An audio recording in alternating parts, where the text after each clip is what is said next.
রান্না করব ছড়া পেঁপে। এই যে ছড়া কেটে নিলাম, এখানে পেঁপেও কেটে নিলাম, পেঁপে কেটে ধুয়ে নিলাম। এখানে মাছ নিয়ে নিলাম, মাছগুলো ধুয়ে নিলাম। এখন ছড়া রান্না বসিয়ে দিব। কড়াই বসিয়ে তেল দিয়ে দিলাম, তেল গরম হয়ে গেছে। এখন এক এক করে সব মশলা দিয়ে দিব। আসসালামু আলাইকুম, সবাই কেমন আছেন? আলহামদুলিল্লাহ, আমরা ভালো আছি। আজকে আবার নতুন একটা ভিডিও নিয়ে আসলাম। মশলা দেওয়া হয়ে গেছে, এখন মশলাগুলো ভালোভাবে কষিয়ে নিব। মশলা কষানো হয়ে গেছে, দিয়ে দিলাম পানি দিয়ে একটু মিক্স করে নিব। মাছ দিয়ে দিব, মাছ দিয়ে বেশ কিছুক্ষণ জাল করব। এখন মাছগুলো ভালোভাবে কষিয়ে নিব। এই যে মাছগুলো বলক এসে গেছে, এখন একটু উল্টি পাল্টি ভালোভাবে কষিয়ে নিলাম। মাছ কষানো হয়ে গেছে, এখন ছড়া দিয়ে দিব। ছড়া দিয়ে একটু ভালোভাবে মিক্স করে নিলাম, বেশ কিছুক্ষণ জাল করব। একটু ঢাকনা দিয়ে দিলাম যাতে তাড়াতাড়ি সিদ্ধ হয়ে যায়। এদিকে পেঁপে রান্না করব, কড়াই বসিয়ে তেল দিয়ে দিলাম। এখানে তেল গরম হয়ে গেছে, এখন সব মশলা দিয়ে দিবে এক এক করে, রেগুলার মশলাগুলো। মশলা দেওয়া হয়ে গেছে, মশলাগুলো এখন ভালোভাবে কষিয়ে পানি দিয়ে দিলাম। পানি দিয়ে একটু মিক্স করে মাছ দিয়ে দিব। মাছটা এখন কষিয়ে নিব। এই ছড়া বলক এসে গেছে, আর একটু জাল করব। এদিকে মাছও কষানো হয়ে এসেছে পেঁপের জন্য, আর একটু কষাবো। ছড়া কষানো হয়ে গেছে, এখন পানি দিয়ে দিব।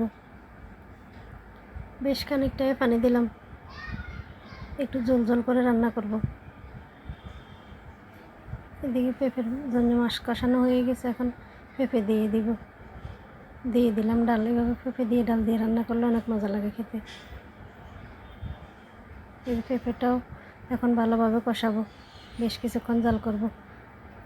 এদিকে ছড়া বলক এসে গেছে, আর একটু জাল করব। এখন দিয়ে দিবে একটু মশলার গুঁড়া। ছড়া সিদ্ধ হয়ে গেছে, এই মশলার গুঁড়াটা দিয়ে দিব। এখন মশলার গুঁড়া দিয়ে একটু ভালোভাবে জাল করব। কিছুক্ষণ জাল করে নামিয়ে নিব। ছড়া রান্না হয়ে গেছে, অনেক সুন্দর হয়েছে ছড়ার কালারটা। নামিয়ে নিলাম, ছড়া রান্না রেডি। এদিকে পেঁপেও কষানো হয়ে গেছে, আর একটু কষাবো।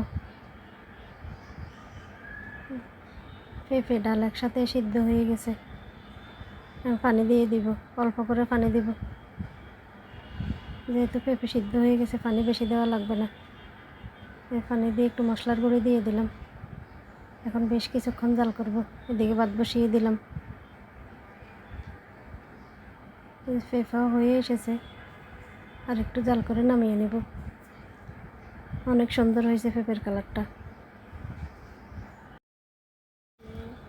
পেঁপেও হয়ে এসেছে, আর একটু জাল করে নামিয়ে নিব। পেঁপে অনেক সুন্দর হয়েছে পেঁপের কালারটাও। এই যে পেঁপে রান্না হয়ে গেছে, নামিয়ে নিলাম। এখন বাগার দিয়ে দিব। বাগারের জন্য রসুন দিয়ে তেল দিয়ে দিলাম। রসুনগুলো একটু বেরেস্তা দিয়ে করে পেঁপের মধ্যে দিয়ে দিলাম, ছড়ার মধ্যেও দিয়ে দিলাম। এভাবে বাগার দিলে অনেক মজা লাগে খেতে, ঘ্রাণটাও অনেক ভালো লাগে। রান্না বান্না রেডি। এখন দুপুরের কাজকর্ম সেরে খাওয়া দাওয়া করব। তরকারিগুলো বেশ মজা লাগছে খেতে। আজকে এই পর্যন্তই। সব ভালো থাকবেন, সুস্থ থাকবেন। যেখান থেকে ভিডিওটা দেখেন, ভালো লাগলে লাইক কমেন্ট করবেন। আল্লাহ হাফেজ, সবাইকে অনেক ধন্যবাদ। আসসালামু আলাইকুম।